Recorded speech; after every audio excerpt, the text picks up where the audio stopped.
আজকে সকালবেলায় সবার পছন্দের নাস্তাটা বানিয়ে নিব। বিশেষ করে আমার মেয়েরা বেশ পছন্দ করে এই ধরনের নাস্তাগুলো। তাই গতকাল রাতে ফ্রিজ থেকে মুরগির বুকের মাংস বের করে ম্যারিনেট করে নরমালি রেখে দিয়েছিলাম।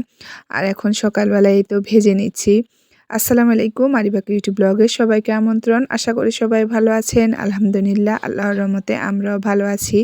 কথায় আছে না, এক ডিলে দুই পাখি উড়ে, ঠিক তেমনই সকালবেলা রুটি পরোটা বানালে আবার মেয়েদের স্কুলে টিফিন দেওয়ার জন্য অন্য কিছু চিন্তা করতে হয়।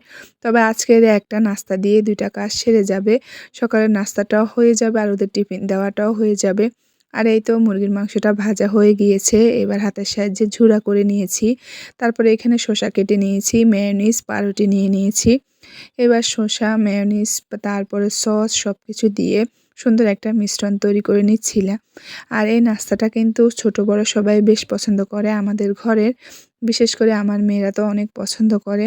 আর এই যে দেখেন, খুব সুন্দর জুসি একটা মিশ্রণ তৈরি করে নিয়েছি। এবার কিন্তু পাউরুটির মধ্যে দিয়ে সব কিছু মেলে উপর থেকে আরেকটা পাউরুটি দিয়ে ডেকে দিচ্ছি। মোট কথা আমি এখানে চিকেন স্যান্ডউইচটা বানিয়ে নিচ্ছিলাম।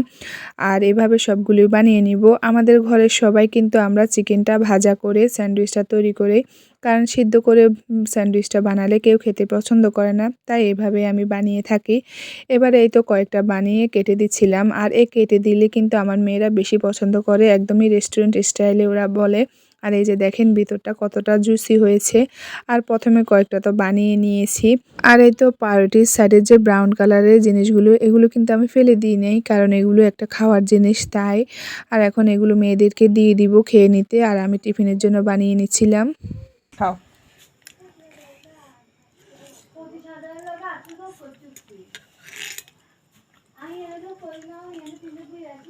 আরে মজা হয়েছে না?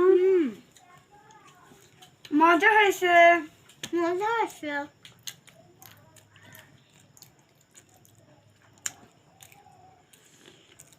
তারপরে ওদেরকে নাস্তা খাইয়ে আরবিকে স্কুলে পাঠিয়ে দিই। এরপর আমি চলে এসেছি এদিকে, কিছু ময়লা কাপড় রয়েছে সেগুলো ধুয়ে দিব, তাই বাছাই করে নিচ্ছিলাম। আর এই কাপড়গুলো সবই কিন্তু ওদের বাবা আজকে কিন্তু আবার ঢাকা চলে যায়, তাই এই তো এখন সব কাপড়গুলো বেছে নিচ্ছিলাম, ধুয়ে দিব। এবার তো ওদের বাবা বাড়িতে অনেক দিনই ছিল, তাই এত প্যারা ছিল না, কারণ আরিবাকে সবসময় উনি স্কুলে নিয়ে যেত। তবে আজকে একটু কাজ ছিল দেখে আমি নিয়ে যাই নাই, আমার এক জ্যাঠাতো ভাইয়ের সাথে কিন্তু আরিবাকে স্কুলে পাঠিয়ে দিই। এরপরে এই তো এখানে কিন্তু আমি সব কাপড় চোপড় ভিজিয়ে দিয়েছি। আসলে ওদের বাবা কিন্তু নিজের কাপড় চোপড় নিজেই ধুয়ে ফেলে, বাড়িতে থাকলো কিংবা ঢাকাতেও সে নিজের কাপড় নিজে ধুয়ে ফেলে। যেহেতু আজকে উনি নেই আর সব কাপড় চোপড়ে কিন্তু ময়লা হয়ে রয়েছিল, তাই ভাবলাম যে আমি ধুয়ে শুকিয়ে দিই, কারণ অনেকটাই রোদ উঠেছে। তারপরে এই তো ধোয়া শেষ করে এদিকে এসে দেখি যে আম্মু কিন্তু মাটির চুলায় রান্না বসিয়ে দিয়েছে, কারণ এর মাঝে গ্যাসটা চলে যায়। আমাদের তো গ্যাসের অনেক সমস্যা করে, ভিডিওর মাধ্যমে কয়েকবারই বলেছিলাম। তাই এই তো এখন কিন্তু আম্মু মাটির চুলায় রান্নাটা বসিয়ে দেয়। আর আজকে কিন্তু একদমই সিম্পল রান্না, মাছ দিয়ে ফুলকপি রান্না করতেছে আর মাছ ভাজা করবে, এটাই শুধু আজকের রান্না।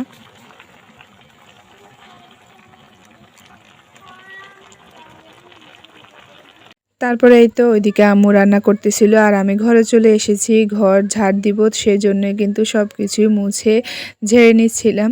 প্রতিদিনে এভাবে মুছে ঝেড়ে তারপরে কিন্তু ঘরটা ঝাড়ু দিই, তারপরেও যে কোথা থেকে এত বালু চলে আসে জানি না। তবে আমরা তো বাড়িতে থাকি, হয়তো সেই জন্য এরকম হতে পারে, কারণ দরজা জানালা সব কিছুই সারাক্ষণ খোলা থাকে বাড়িতে যেহেতু থাকি সেই জন্য। আর এই তো এই কারণে হয়তো বালু হয়ে থাকে। আর এদিকে তো আমি চাদরটাও ঝেড়ে নিচ্ছিলাম, কারণ আমার মেয়েরা এত দুষ্টুমি করে যে সারাক্ষণ চাদরটা এলোমেলো হয়ে থাকে। আর তারা তো খেললেও খাটের উপরে খেলে, একটু নিচে বসে খেলে না, তাই চাদরটা বেশিরভাগ সময়ে এভাবে ঝাড় দিয়ে রাখতে হয়। আর ওরা তো বেশি দুষ্টুমি করে তাই এলোমেলো করে রাখে, তাই এই তো সব কিছু একটু গুছিয়ে নিচ্ছিলাম। এর মাঝে আপনাদের কাছে ছোট্ট একটু রিকোয়েস্ট রইল, আপনারা যদি ভিডিওটা দেখতেছেন কিংবা এইমাত্র দেখা শুরু করেছেন, প্লিজ একটা লাইক দিয়ে ভিডিওটা দেখা শুরু করবেন আর পুরো ভিডিওটা দেখে সুন্দর একটা কমেন্ট করবেন। আপনার একটা লাইকে আমার ভিডিওগুলো অন্য মানুষের কাছে পৌঁছে যাবে। আর এই তো এর মধ্যে কিন্তু আম্মুর রান্নাটা হয়ে যায়। প্রথমে তো ভাত আর এই তো ফুলকপি দিয়ে মাছের তরকারিটা, এদিকে হচ্ছে মাছ ভাজা, আর গতকালকের কিছু মুরগির মাংস রয়ে গিয়েছিল, তাই আজকের এই সিম্পল রান্নায় আম্মু সেরে নিল। এই তো আজকে এই পর্যন্ত। সবাই ভালো থাকবেন, সুস্থ থাকবেন। নতুন আরেকটা ভিডিওতে দেখা হবে। আল্লাহ হাফেজ।